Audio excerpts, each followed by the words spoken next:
క్రితం సాక్షి ఛానల్లో సంభవించిన ఒక పరిణామం తదనంతరం ఏ రకమైన పరిణామాలకు దారితీసిందో మీ అందరికీ తెలిసిన విషయం. దాని గురించి మాట్లాడడం కోసమే ఈరోజు నేను మిమ్మల్ని అందరినీ ఇక్కడికి రమ్మని రిక్వెస్ట్ చేశాను.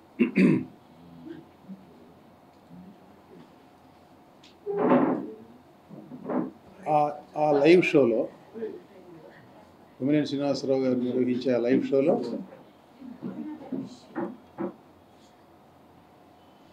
చోటు చేసుకున్న సంభాషణ, దాని మీద వాళ్ళు ఆ తర్వాత ఇద్దరు కూడా, ఓ పక్క కొమ్మినేని శ్రీనివాసరావు, మరో పక్క విశ్లేషకుడు, ఏపీ ఎడిటర్స్ అసోసియేషన్ అనే సంస్థ అధ్యక్షుడిగా చెప్పుకుంటాడు ఆయన తను తాను. పూర్వాశ్రమంలో కృష్ణారావు జర్నలిస్ట్గా నాకు తెలుసు. ఆ తర్వాత ఆయన ప్రస్థానం ఎటుపోయిందో మరి తర్వాత తెలియదు, కానీ ఆయన క్లెయిమ్ చేసుకునేది ఏంటంటే ఏపీ ఎడిటర్స్ అసోసియేషన్ ప్రెసిడెంట్ అని క్లెయిమ్ చేసుకుంటాడు ఆయన ఏమన్నాడంటే, కృష్ణరాజు గారు ఏమన్నారంటే, ఒక వీడియో రిలీజ్ చేశాడు ఆయన.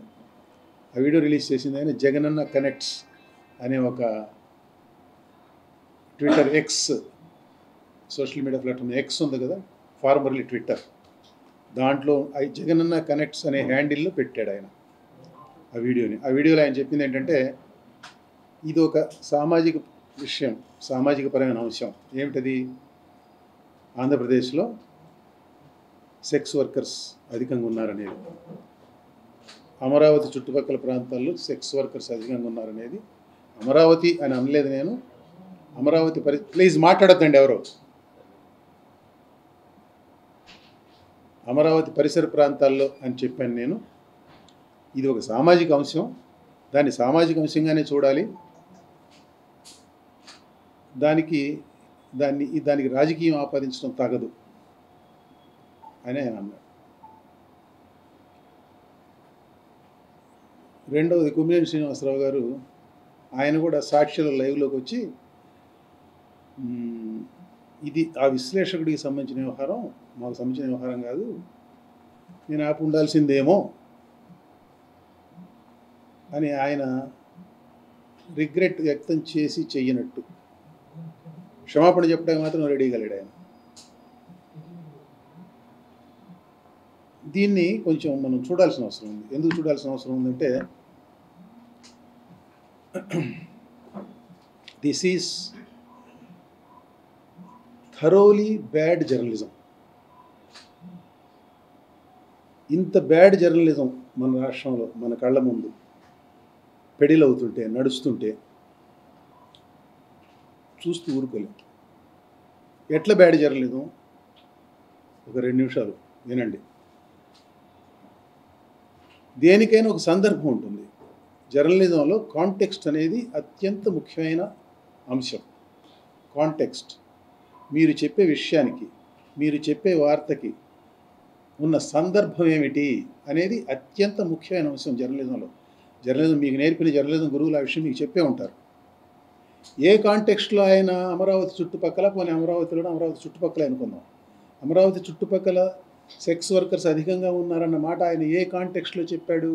కృష్ణరాజు గారు, ముఖ్యమంత్రి చంద్రబాబు నాయుడు గారు ఎక్కడో ఒక కార్యక్రమంలో అమరావతి దేవతల రాజధాని, అమరావతిని బాగా అభివృద్ధి చేసుకోవాలన్నారు ఆయన.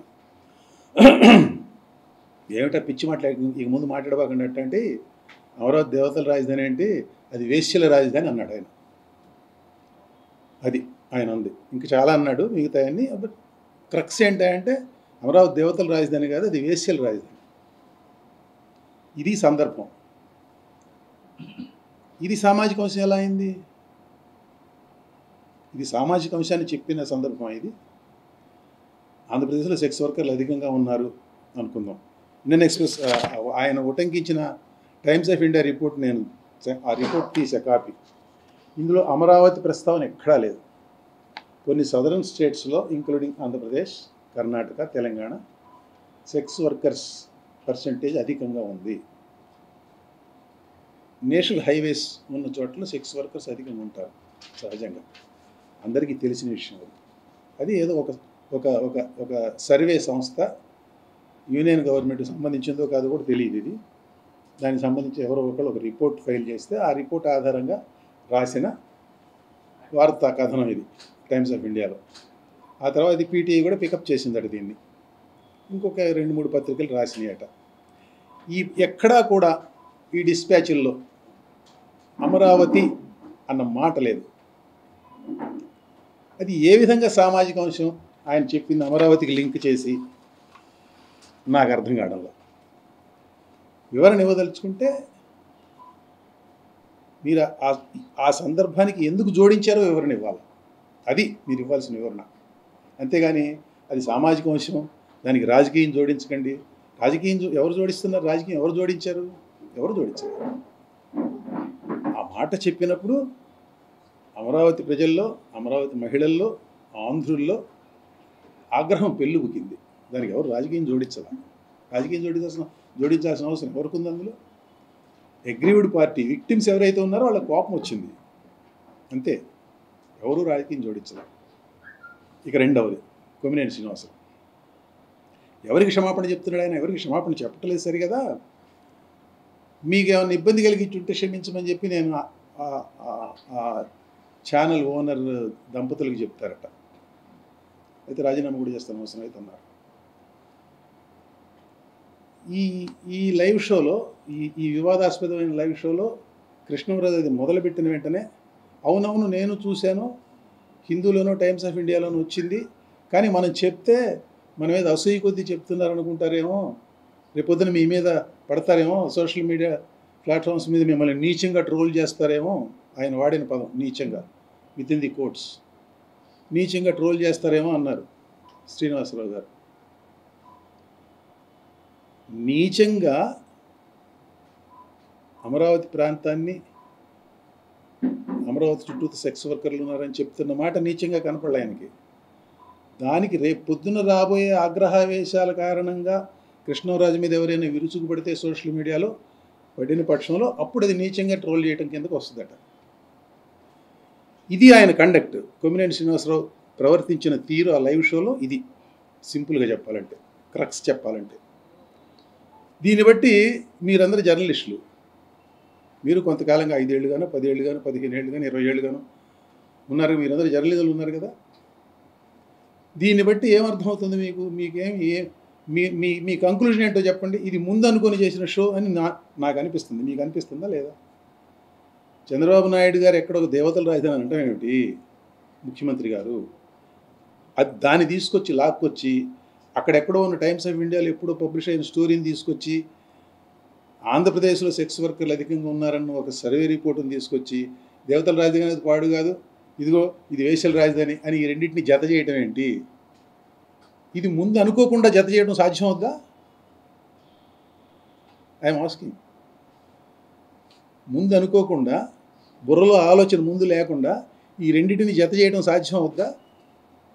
That is why this is a thoroughly bad journalism. Press academy చైర్మన్గా దీని మీద నేను వ్యాఖ్యానించదలిచి మిమ్మల్ని పిలిచాను. Thanks for coming. Second point, ఎందుకు ఇట్లా జరుగుతుంది? ఇది అన్నిటికంటే ముఖ్యమైన క్వశ్చన్.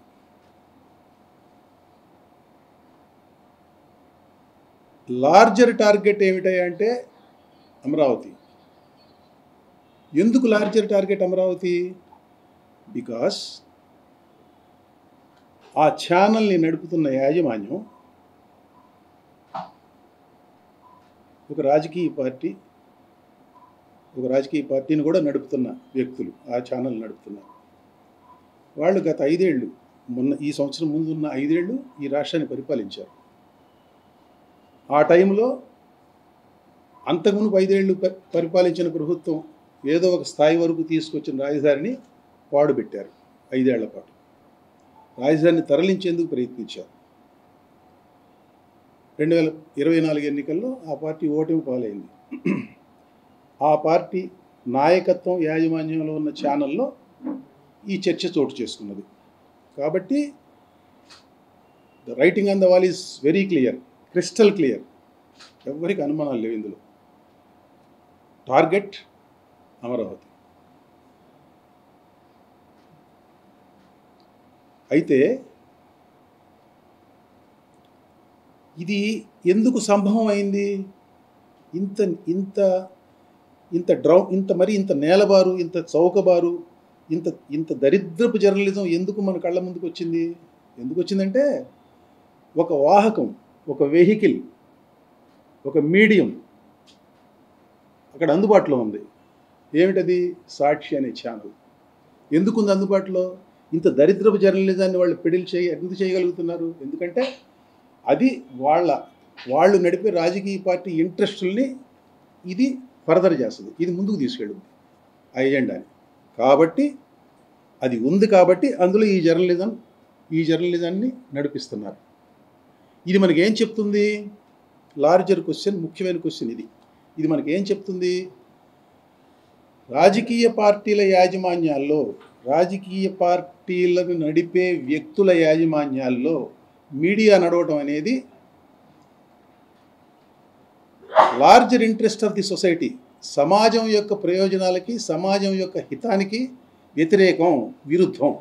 కుటుంబాలు నడిపే వ్యక్తులు మీడియాని నడిపితే ఇట్లాగే ఉంటుంది. దీనివల్ల అల్టిమేట్గా నష్టపోయేది ఎవరు? సమాజం, ప్రజలు, సమాజంలో భాగమైన ప్రజలు. సమాజ హితానికి ప్రజలకి ఇన్ఫార్మ్ చేసే మీడియా కావాలి. సమాజ హితానికి ప్రజలకి సమాచారాన్ని నిర్భయంగా, నిర్భీతితో, నిరాపేక్షంగా అందించే మీడియా కావాలి. దానికి ప్రజాహితం అనే గీటురాయి మీద నిలిచే వార్తల్ని ఎంపిక చేసుకొని, దానికి ఆ ప్రజాహితం ఏ విధంగా అది ప్రజాహితం అవుతుందో అనే కాంటెక్స్ట్ను జోడించి వార్తల్ని ఇవ్వగలిగే మీడియా కావాలి. ఇది ప్రజాస్వామ్యం పరిడవిల్లాలంటే, ప్రజాస్వామ్యం సస్టైన్ కావాలంటే, ప్రజాస్వామ్యం ముందుకెళ్ళాలంటే ఈ రకమైన ఫోకస్ ఉండాలి దేశంలో కానీ రాష్ట్రంలో కానీ. ఒక రాజకీయ పార్టీని నడిపే కుటుంబం నడిపే మీడియాలో ఆ రాజకీయ పార్టీ యజమాని ఎవరైతే ఉన్నారో ఆ యజమాని ప్రయోజనాల్ని ఆ మీడియా పరిరక్షిస్తుందా? విశాల సమాజం ప్రయోజనాల్ని పరిరక్షిస్తుందా ఆ మీడియా? చెప్పండి మీరు. ఎక్స్ అనే రాజకీయ నాయకుడు ఒక ఛానల్ పెట్టాడు, ఒక న్యూస్ పేపర్ పెట్టాడు. ఆ ఎక్స్ అనే ఓనర్ కోసం పనిచేస్తారా అక్కడున్న జర్నలిస్టులు? మనందరి కోసం పనిచేస్తారా? ఆ ఎక్స్ అనే ఓనరు ఒక రాజకీయ పార్టీని నడుపుతున్నాడు, ఆయనకు అధికారం కావాలి, ఆయనకు ఓట్లు కావాలి. ఎవరి కోసం పనిచేస్తుంది ఆ పేపరు? ఎవరి కోసం పనిచేస్తుంది ఆ ఛానలు? చూడటల్లా మనం అందరం ఇంతకాలంగా కొన్ని దశాబ్దాలుగా చూస్తూనే ఉన్నాం కదా. This is bad for the society. ఇది బ్యాడ్. ఇది సమాజానికి, సమాజ ప్రయోజనాలకి చాలా విరుద్ధమైన వ్యవహారం. ఇప్పుడు సాక్షి ఛానల్లో శుక్రవారం నాడు జరిగిన ఈ చర్చ, ఈ లైవ్ షో ఏదైతే ఉందో ఆ లైవ్ షో అనుభవంతో మనం తెలుసుకోవాల్సింది ఏంటంటే, పొలిటికల్ లీడర్సు, రాజకీయ పార్టీలు నడిపే పొలిటికల్ లీడర్సు వాళ్ళు స్థాపించి నడిపించే మీడియా సమాజ హితానికి నష్టం చేకూరుస్తుంది కాబట్టి అటువంటి మీడియా వద్దు, ఆ మీడియా మంచిది కాదు అనే చర్చ ప్రారంభం కావాలి ఆంధ్రప్రదేశ్లో. భారతదేశం మొత్తం మీద ప్రారంభం కావాలి. ఎందుకంటే ఇటువంటి ఈ బెడద, ఈ మెనాస్ కొన్ని రాష్ట్రాల్లో ఉంది, ఇంకా మన దగ్గర ఒక్కచోటే కాదు. మన రాష్ట్రంలో మనం దీన్ని చూస్తున్నాం, మనం అనుభవిస్తున్నాం. ఈ చర్చ ఒకటి ప్రారంభం కావాలి. ఈ చర్చలో కెటలిస్ట్గా వ్యవహరించేందుకు media academy, Andhra Pradesh media academy సిద్ధంగా ఉంది. ఈ చర్చను ఒకదాన్ని ఇనిషియేట్ చేసి ఏమిటి ఇందులో మంచి ఏమిటి, చెడు ఏమిటి, నేను చెప్పిన మాటతో అందరూ ఏకీభవించకపోరు, ఏకీభవించరేమో కూడా. చాలామంది ఏకీభవించరు. అనేక మంది 40% ఓట్లు వచ్చినాయి కదా. This is democracy. ప్రజాస్వామ్యాలు అవతల పక్కన కొంతమంది ఉంటారు తప్పనిసరిగా, యువతల పక్క కొంతమంది ఉంటారు, అవతల పక్క కొంతమంది ఉంటారు. వాళ్ళందరూ కూడా చెప్పాలి అది ఎందుకు మంచిదో, ఎట్లా మంచిదో, అది ఎందుకు చెడ్డదో నేను చెప్తాను యువతల నుంచొని. అది ఎందుకు చెడ్డదో మీరు చెప్పండి, మంచిదో. నేను చెడ్డదో నేను చెప్తున్నాను కదా, మీరు ఎందుకు మంచిదో మీరు చెప్పండి అని వాళ్ళని ఆహ్వానిద్దాం, ఓ చర్చ నడిపిద్దాం. ఎప్పటికీ చర్చలు నడవకపోతే ఎట్లా? ఉండాలి కదా. ఆరోగ్యకరమైన ప్రజాస్వామ్యం ఉండాలంటే, ప్రజాస్వామ్యం మరింత పటిష్టం కావాలంటే, మరింత బట్రెస్ కావాలంటే చర్చలు డిస్కషన్స్ కావాలి. మంచి ఏంటి, చెడేంటి, ఒక గీటరాయి మీద దాన్ని మనం చూడాలి. అది చూడటం కోసం గాను దీన్ని ఇనిషియేట్ చేద్దాం. దీన్ని మించిన ఏమంటారు దాన్ని, ఆ తరహా చర్చని ఇనిషియేట్ చేసేందుకు ఇది సరైన తరుణం. ఇంతకు మించిన తరుణం లేదు. ఆ చర్చని ఇనిషియేట్ చేయడానికి, ఆ చర్చని ఫర్దర్గా ముందుకు తీసుకెళ్ళడానికి, ఒక లాజికల్గా కంక్లూడ్ చేయడం కోసం media academy, Andhra Pradesh media academy, CR media academy of Andhra Pradesh ఒక కెటలిస్ట్ పాత్ర, ఒక ఉత్ప్రేరకం పాత్ర పోషించడానికి సిద్ధంగా ఉంది. ఫైనల్లీ సాక్షి మీడియా కూడా ఇప్పుడు వాళ్ళిద్దరూ అందులో ఇన్వాల్వ్ అయిన ఇద్దరు పెద్ద మనుషులు, కొమ్మినేని శ్రీనివాసరావు, కృష్ణరాజు, వాళ్ళిద్దరూ ఏం చెప్పారో నేను ఇందాక మీకు చెప్పాను. నేను చెప్పకముందు మీకు కూడా తెలుసు అనుకోండి. సాక్షి మీడియా కూడా రంగంలో దిగింది. వాళ్ళు ఏం చెప్పారంటే, అది ఒక విశ్లేషకుడు చెప్పిన మాట, దానికి సాక్షికి సంబంధం లేదు. మేము సాక్షి మీడియా మహిళల మర్యాదకు కట్టుబడి ఉంటుంది. మహిళల సంక్షేమ మర్యాద, మహిళలకు మేము బోలెడు మర్యాద ఇస్తాం. మేము వాటికి మేము ఆ విశ్లేషకుడు అన్న మాటల్ని మేము ఖండిస్తున్నాం అని చెప్పింది సాక్షి మీడియా. మంచిది, ఆల్ రైట్. నేనేం చెప్తానంటే, ఆ చర్చ ఏదైతే జరిగిందో, ఆ లైవ్ షో ఏదైతే జరిగిందో, దాని విజువల్ కంటెంట్ని మీరు ఇంటర్నెట్ నుంచి తీసేయండి దయచేసి. దాన్ని pull it down, delete it. అంటే నిజానికి మీరు డిలీట్ చేసినా దాన్ని ప్రపంచంలో ఇంటర్నెట్ మీద నుంచి తీసేయలేం మనం. ఇవాళ అంతర్జాలంలో, ఈ టెక్ యుగంలో ఒకసారి మనం ఇంత చిన్న ముక్క ఒకసారి నెట్లో పెట్టిన తర్వాత మనం వెంటనే మరో సెకండ్లో డిలీట్ చేసినా ఆ సగం సెకండ్లో ఎవడో ఒకటి డౌన్లోడ్ చేసే ఉంటాడు. So you cannot kill something which is put on internet. So ఆ విధంగా ఇది అనేక మంది, ఇప్పటికే కొన్ని వందల వేల లక్షల మంది దగ్గర ఉండుంటుంది ఈ ఫైలు. అయినప్పటికీ మీరు దాన్ని పుల్ ఇట్ డౌన్. మీరు దాన్ని పుల్ డౌన్ చేయడం ఒకటే కాదు, ఒకవేళ ఆల్రెడీ ఏమన్నా ఎందుకైనా మంచిది అని చెప్పి తీసేసారు, అది కూడా తెలియదు నాకు, చెక్ చేయలేదు నేను. మీరు ఎవరైనా చూస్తే చెప్పండి నాకు. అది పుల్ డౌన్ చేయడమే కాకుండా దానిని మేము తీసేసాము అని ఒక బహిరంగ ప్రకటన ఇవ్వండి. ఏదైతే ఉందో ఈ లైవ్ షో చర్చ ఏదైతే ఉందో దీన్ని మేము తీసేసాం అని చెప్పి ఒక ప్రకటన కూడా ఇవ్వండి. ఆ ప్రకటన వెళ్ళనివ్వండి ప్రపంచంలోకి. ఎందుకంటే మీరు చేసిన లైవ్ షో ప్రపంచం మీదకి వెళ్ళిపోయింది కదా, మీరు ఇప్పుడు తీసేసిన నిజానికి ప్రయోజనం లేదు. కనీసం మీరు డిజైన్ చేసుకుంటున్నారన్న విషయం ప్రపంచానికి తెలియాలిగా. కాబట్టి ఒక ప్రకటన ఇవ్వండి అని నేను సాక్షి యాజమాన్యాన్ని కోరుతున్నాను. ఇండియా పాకిస్తాన్ ఉద్రిక్తతలపై లేటెస్ట్ అప్డేట్స్ కోసం డౌన్లోడ్ చేసుకోండి RTV లైవ్ యాప్.